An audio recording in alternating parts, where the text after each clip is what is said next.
Retirement is the greatest illusion that has ever been sold to the public because since its origins over 2,000 years ago, it has been rooted in one single idea: obedience.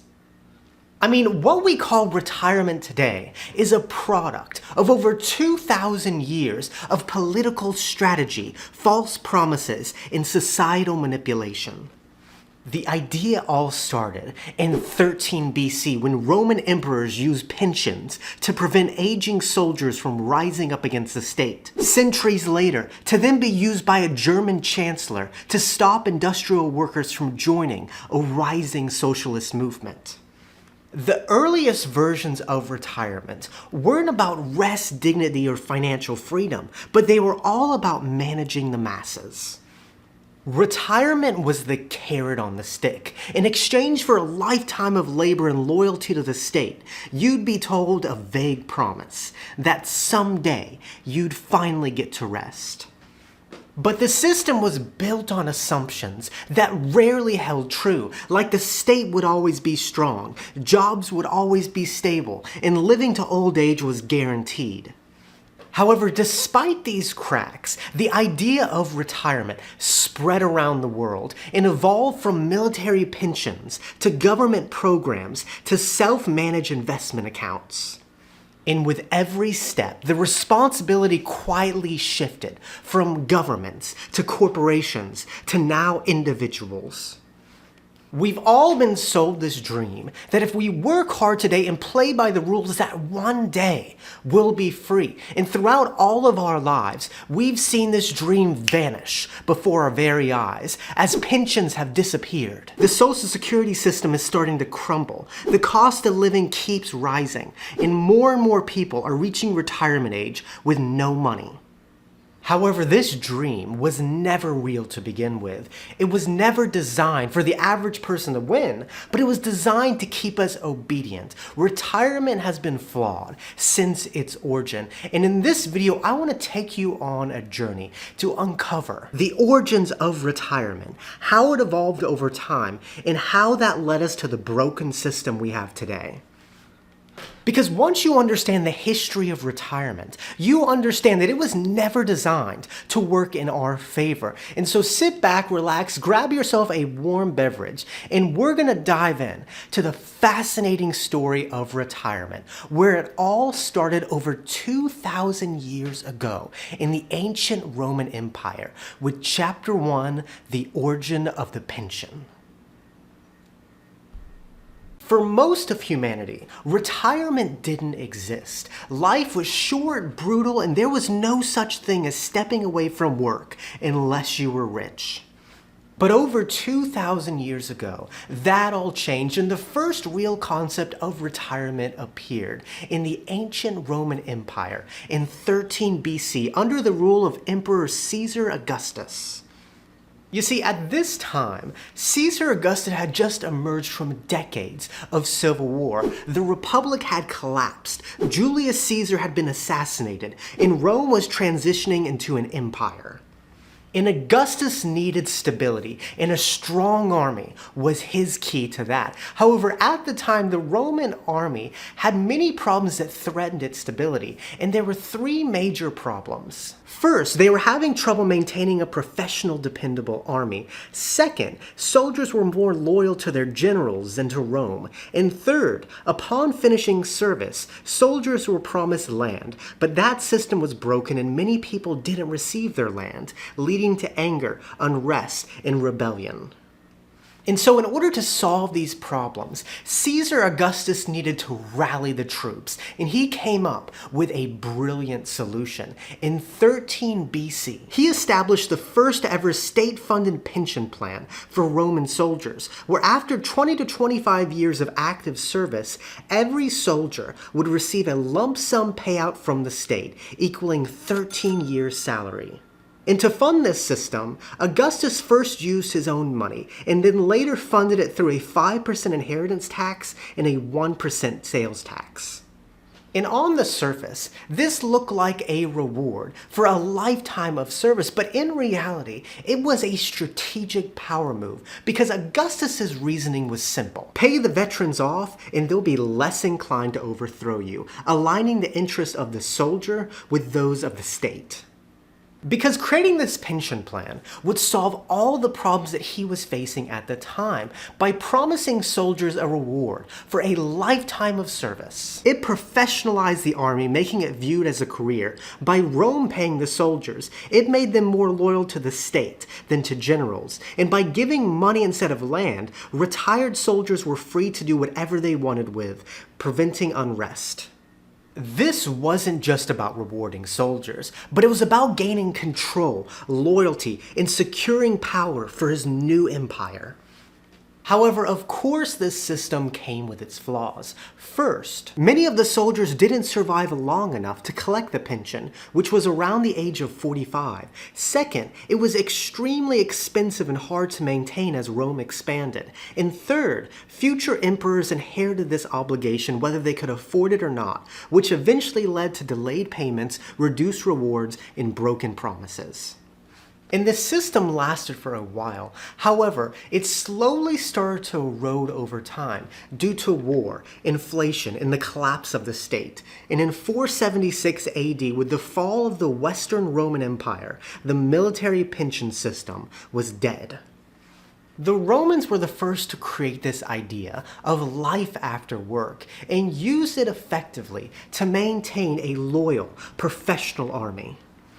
But the idea didn't die with them, because fast forward to the 1800s and the idea of retirement began to reappear, this time in Germany. But this time it wasn't just for the military, but it was for everyone. And let's talk about that in Chapter 2, the invention of retirement for all. The next part of our story occurs in the late 1800s under the German Chancellor Otto von Bismarck. You see, at this time, Germany was quickly becoming an industrialized nation. And like most countries who were industrializing at the time, it created a large urban working class that faced poor labor conditions, widespread poverty, and insecurity in old age.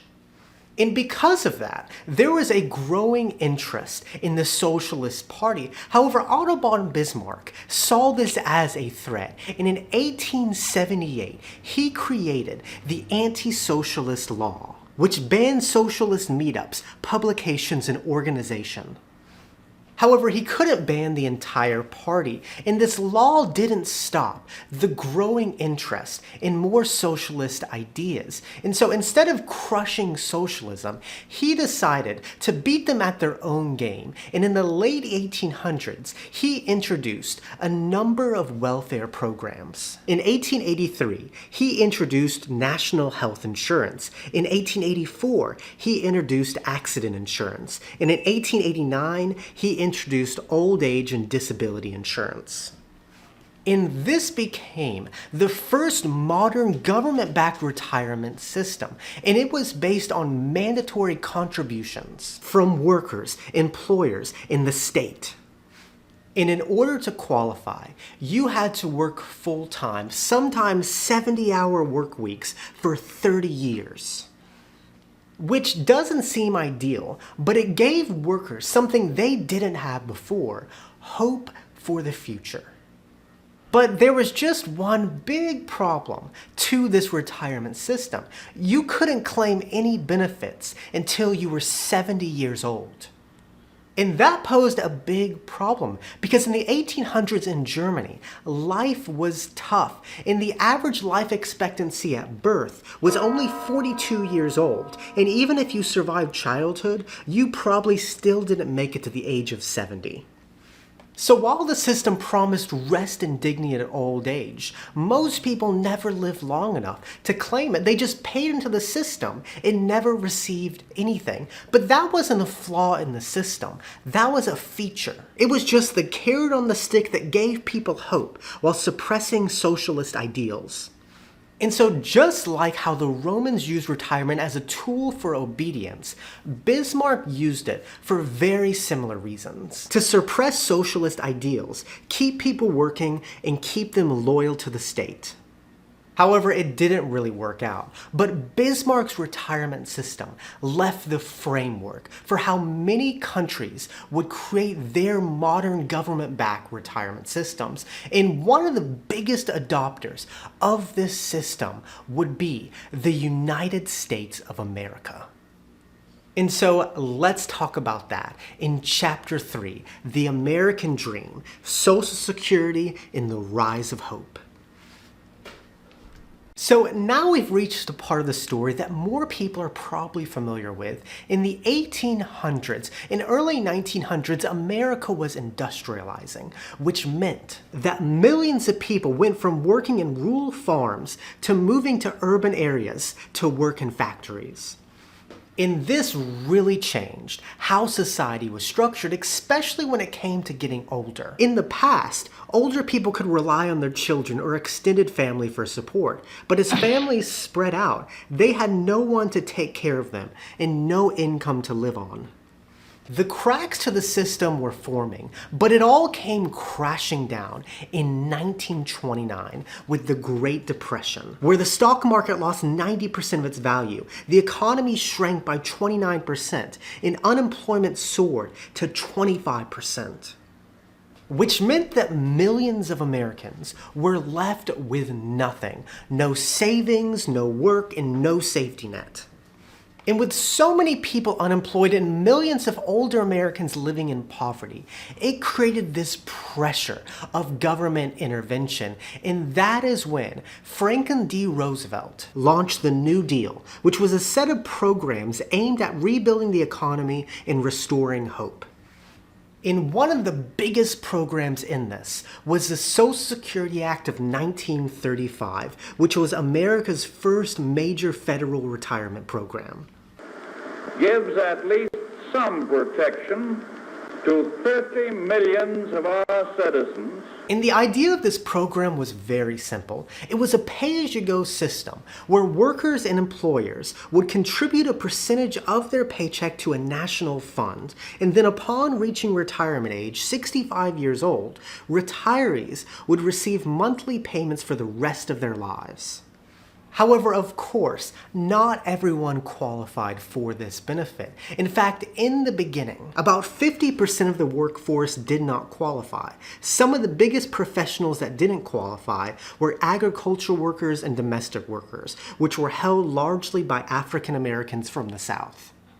And it's important to note that upon creation, you couldn't receive any benefits until the age of 65. And upon birth in 1935, the life expectancy was only 59 years old. However, if you live long enough to reach 21, then your chances of reaching retirement age was 54%. However, despite that, the program was successful and it expanded over time. In 1939, it included survivor and dependent benefits. In 1956, it included payments for disabled workers. And in 1965, it included health insurance or Medicare for retirees 65 and older. And as time passed, Social Security expanded to provide more coverage under more professions. So while the Social Security Act was far from perfect, it did create a system that was much needed at the time.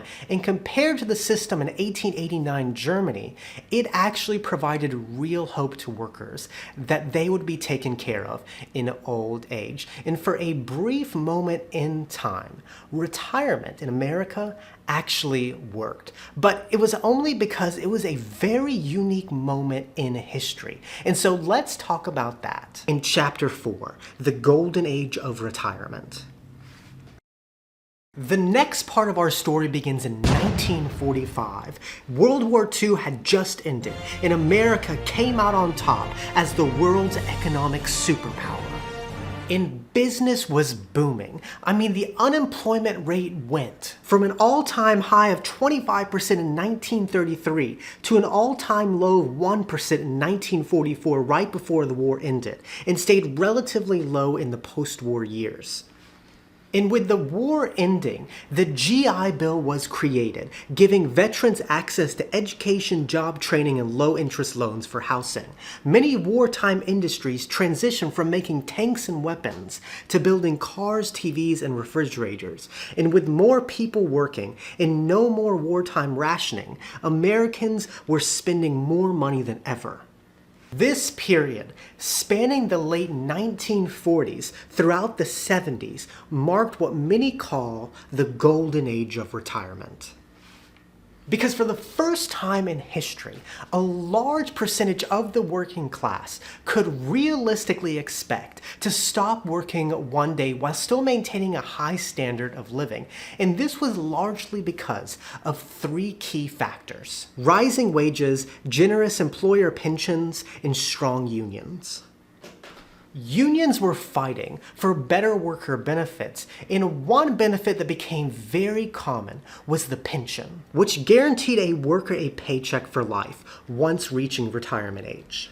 And by 1960, 41% of private sector workers were covered under a pension plan. By 1970, that number moved up to 45%, and by 1980, it peaked at 46%. Which completely changed retirement, because not only could people count on Social Security, but they now had a pension. And in 1965, Medicare was passed, so they also had health care. People started not just to be able to afford to retire, but to retire in comfort. And this is when retirement started to be marketed as a lifestyle. There were ads for retirement communities like Sun City in Arizona that promoted an active retirement in a warm climate. Images of golf carts and shuffleboard were creating a new image of retirement, and the AARP was created in 1958 to advocate for retired Americans. Retirement was no longer just the end of work, but it was the beginning of this glamorous phase of life where you finally reap the benefits of a lifetime of hard work. But this golden age of retirement was built in a very specific moment in history. And as it is with all good things, they must come to an end, which brings me to Chapter 5, the unraveling of retirement. The golden age of retirement went from post-World War II in 1945 to around the early 1980s. But then in the 1980s, it slowly started to unravel, decade by decade. The pension quickly started to disappear due to its high cost and high risk on corporations. Heavier regulations imposed by the government to protect employees put more expenses and responsibility on employers, and the decline of unions negotiating these pensions. But in addition to these things, society was also changing. Instead of staying at one job for an entire career, people had multiple jobs throughout their career. There was a rise of individualism and personal responsibility, and people were living a lot longer. And with these changes, in 1978, the 401k was enabled by tax law, which allowed workers to contribute to retirement accounts tax-free, have their investments grow, and then pay taxes come retirement age. And in the beginning, this was created to have for something on top of the pension. However, little by little, it started to become the replacement for the pension because how beneficial it was to companies. It shifted the responsibility and the risk of preparing for retirement from the company to the employee. Instead of promising a lifetime of income in retirement, all the company had to do was give a small match to the employee and they were done. The employee had to figure out how much to contribute, where to invest, and how much to withdraw once they reach retirement age. And as we entered the 90s and 2000s, the pension started to become extinct and replaced by the 401k. Yet despite the popularity of the 401k, nearly half of all private sector workers today don't have access to any employer-sponsored retirement plan at all. And at the same time, Social Security was starting to come under pressure for two reasons. First, people were living longer, so people were taking payments for longer. And two, baby boomers were starting to retire. So there were a lot more people taking from Social Security than contributing to it. In fact, in the 1960s, for every one beneficiary drawing benefits, there were 5.1 workers paying into it. Today, that ratio is only one beneficiary to about 2.8 workers. Which means that the system is slowly becoming unsustainable. And what started as a system built on trust between governments, employers, and workers has now morphed into a system of do-it-yourself. You're expected to save, invest, and plan for decades, all by yourself. And if you don't get it right, well, the consequences can be huge. And so I want to finish this video off with Chapter 6, Where Do We Go From Here? All right, let's take a breath for a second. We have covered a lot in this video. We have seen retirement go from a strategy to keep soldiers in the Roman army loyal, to be used to fight socialism in the 1800s in Germany, to a response to an economic collapse in the 1930s, to grow into a golden age of retirement communities and golf carts, to finally start to erode before our very eyes. And so the question is, what do we do with all this information? Well, if there's just one thing that we've learned in this video, it's that retirement has never been simple, certain, or guaranteed, but it's always been shaped by politics, economics, and power, not always with the greater good in mind. And what worked for previous generations most likely won't work for us. And so I want to finish this video with 3 key takeaways. 1, learn to play the game. As we've uncovered in this video, the system is starting to move away from companies and governments holding most of the weight to the individual holding all the weight. And although that's not ideal, that's the reality that we're living in. And so it's very important to learn to play the game. Educate yourself on the 401k, the Roth IRA, employer match, compound interest, how investing works, and how withdrawing works. That way you can use the system to benefit you, rather than waiting stagnant for someone else to save you. 2, don't make the system plan A. As we've seen throughout this video, whether it's with the Romans, Germans, or Americans, systems are never 100% safe, guaranteed, or looking out for our best interest. Empires fall and the world is constantly changing, and so it's important to take action in your own life instead of making the system your plan A. And 3, rethink retirement. Most of us grew up with a very specific idea of what retirement looks like. Work 40 years, stop working at 65, then finally enjoy life. But that idea is outdated. It is built for a world that no longer exists. A world of stable pensions, affordable housing, and low healthcare costs. And so instead of chasing that old model, rethink what retirement means to you. Maybe it's finding work you don't want to retire from, taking many breaks throughout your career, or living a more simple life where you don't need that much money. The world is constantly changing, and so we must change with it. But the good news is, unlike previous generations, we now have more tools, knowledge, and flexibility than ever before. And if we live with intention, make thoughtful choices, and use the system to our own advantage, we can build lives of freedom on our own terms. Thank you so much for watching. This is the most ambitious, extensively researched video that I have ever made, and it's a direction that I'm hoping to move this channel. And so if this video provided you any value, it would mean the world to me. If you give it a like, consider subscribing for more videos like it, and I would love to hear your thoughts on this topic in the comment section. And if you're looking to learn how boomers are being pushed out of the workforce into a retirement that they're not prepared for, give this video a watch next. And with that, muchas gracias, que tenga un buen día, nos vemos chicos.